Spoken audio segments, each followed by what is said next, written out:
नुकसान कर दे तो मत बजा दे। हाँ बहू में मुस्क आ गई। अच्छा बहू में नुकसान और सास कर दे तो भी मत बजा दे। और भगवान की जब कथा हो गए तो कभी कोई बात लगे बजा दो। द्रौपदी क्या कहना चाहती, भागवत जी क्या कह रही हैं? भागवत जी का सार क्या? भागवत जी कह रही हैं कि द्रौपदी के 5 पुत्र मर गए, इससे बड़ा कोई संसार में सुख नहीं हो, दुख नहीं होता। क्या दुख है? बोले 4। कितने दुख है संसार में? सबसे बड़े 4 हैं। किसी की स्त्री मर जाए जवानी में, सबसे बड़ा दुख।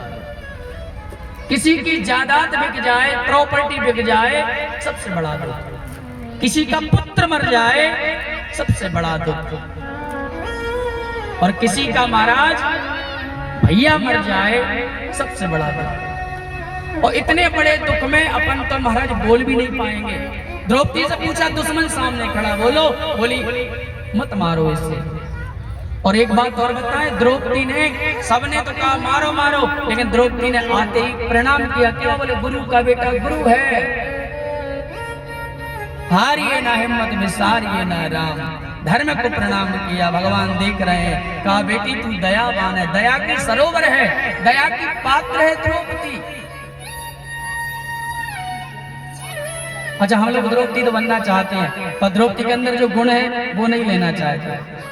एक बात कहूं, जो दया की जो महाराज दृष्टि है, अगर अपने सबके घरों में अगर ये विराजमान हो जाए तो घरों में भी राम राज आ जाए। और है भी, ऐसा नहीं है कि नहीं, आप सबके अंदर दया है। कोई भी दरवाजे पे मांगने वाला आ जाए, एक वैसे पुरुष लोग तो मना कर देते हैं, पर ये माताएं कभी मना नहीं करती। कभी दरवाजे से खाली नहीं जाने देती हैं, हर पात्र में कुछ ना कुछ डालती हैं, सबके ऊपर दया करती हैं। और जीव का कर्म है कि सबके ऊपर दया करनी चाहिए। दया का नाम ही द्रौपदी है और द्रौपदी का नाम ही दया है।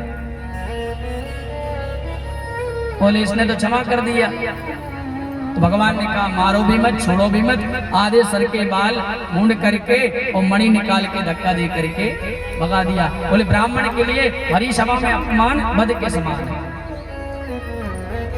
अच्छा सुनो, जो तुम्हें परेशान करे, भागवत जी कहती है जो तुम्हें परेशान करे कभी भी, अगर तुम्हारे अंदर सामर्थ्य नहीं है, उससे बहस मत करो, उससे लड़ो मत, झगड़ा मत करो। फिर क्या करो? बोले भगवान पे छोड़ दो। द्रौपदी ने क्या कहा? बोले भगवान जाने, भगवान मैं तो जाको कछु नहीं कर पाई, पर जाको भगवान जाने। भगवान ने क्या करो? बाकी मणि निकाल करके बाण के नोक से उसको निकाल दिया। और भगवान ने कहा अश्वत्थामा, कभी तू अपने जीवन में चाह कर भी मरेगा नहीं, और जो तुझे रक्त निकलेगा उससे इतना कष्ट होगा कि जीवन में तुझे याद रहेगा कि मैंने किसी के पुत्रों को मारा था। हाँ, इसलिए हम धर्मात्मा न बन पाए, मंदिर न जा पाए, सेवा न कर पाए, कम से कम मनुष्य जीवन मिला है तो दया का भाव सबके प्रति अवश्य रखें। अपने अंदर दया तो होनी चाहिए, करुणा तो होनी चाहिए भैया। अच्छा अभी अपन कथाएं सुन रहे थे, कह रहे थे माता पिता दरवाजे में पड़े हैं, सेवा नहीं हो रही, तो इसका कहीं ना कहीं कारण क्या है? बोले मोह खत्म हो गया, पुत्रों के जीवन में मोह खत्म हो गया माता पिता के प्रति, तो वो कहाँ पड़े? बोले दरवाजे पर पड़े हैं। अब ये मोह खत्म हो गया, दया खत्म हो गई, सीधी सी बात तो है। तो हम लोगों का मोह टूट गया, तो हम लोग दुख उठा रहे हैं।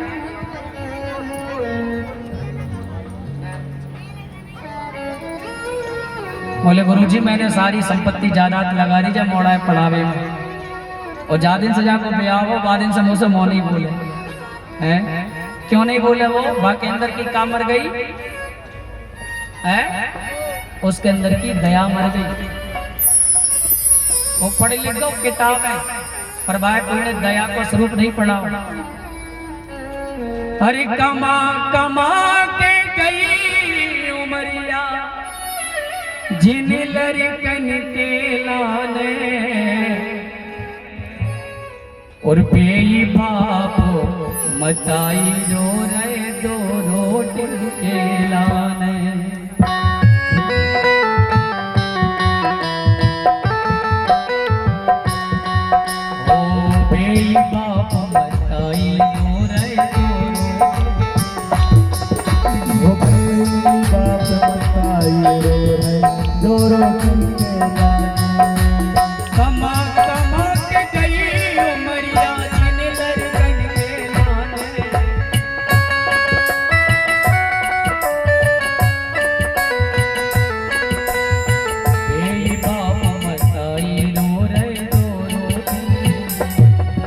हो गई बाप मताई रोरण जोरो केला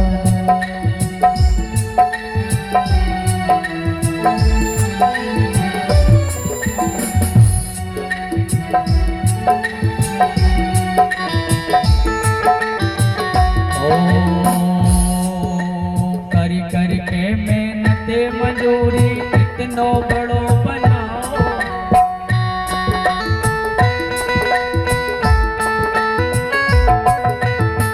हालांकि देखो यहाँ इतने लोग बैठे हैं, सबके जीवन में घटना नहीं घटी और भगवान घटाए भी ना, पर जिनके जीवन में घट गई है वो कभी भूल नहीं पाए।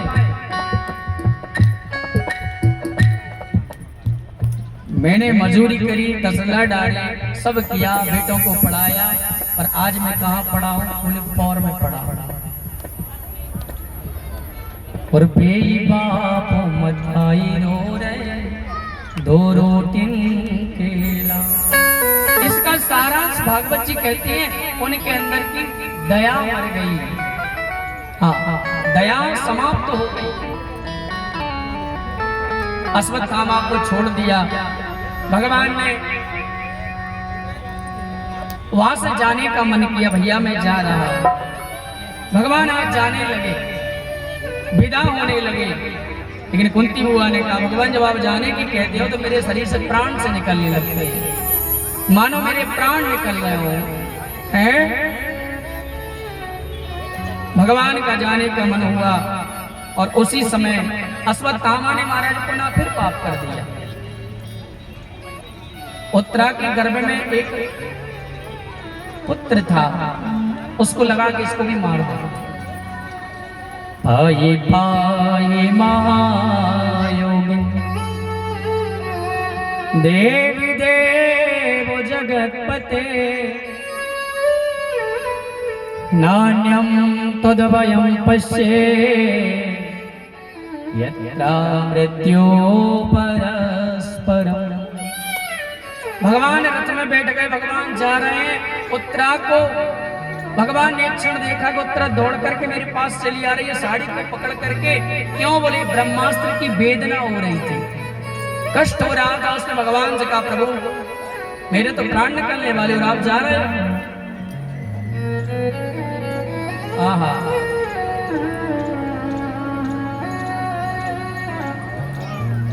भगवान सज धज के जा रहे थे, रथ से नीचे उतरे, दौड़ लगा गए।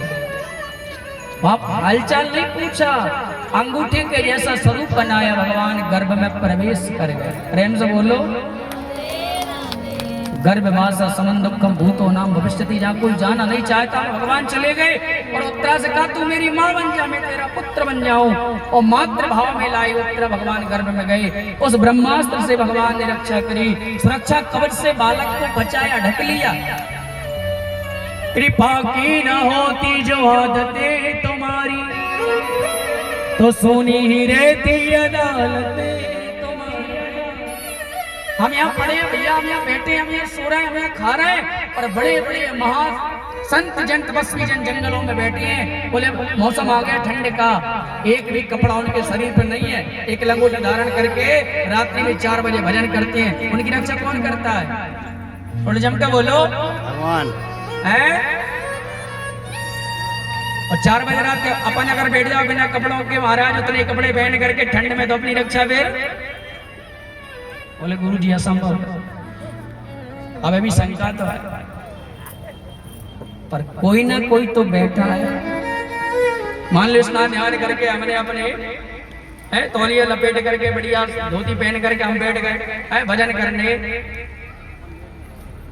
तो पहले ही शंका हो गई कि भैया हीटर रख लो नहीं तो सीताराम हो जाए। पर वो महात्मा बैठे ना, उनको पता है कि हमारा कनेक्शन सीधा बंसी वारे से। मुझे विश्वास है आप सब उत्तरा हो, और तुम भी माताओं कभी ना कभी तुमने भगवान को जरूर पुकारा होगा। कब? बोले जब अभार कष्ट होगा, अपार, जब कभी, जब बहुत ज्यादा, जब माताओं को बहुत कष्ट होता है ना, तो माताएं बस एक ही आइडिया अपनाती, क्या? बोले रो देती है। क्या कर देती है? रो देती है, रो करके अपना दुख बहा देती है। जो ईश्वर से जुड़ी है, जिनको दुख होता है। और यहां मैं सबकी बात नहीं कर रहा हूं, कुछ तो पैसे ही रो देती है।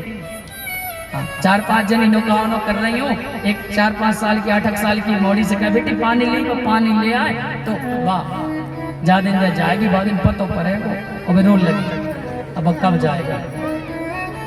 बाहर चाहे हमें 10 साल चाहिए जी, अब रो लगी। एक रोना वो भी होता है। और ये ना हिम्मत विशा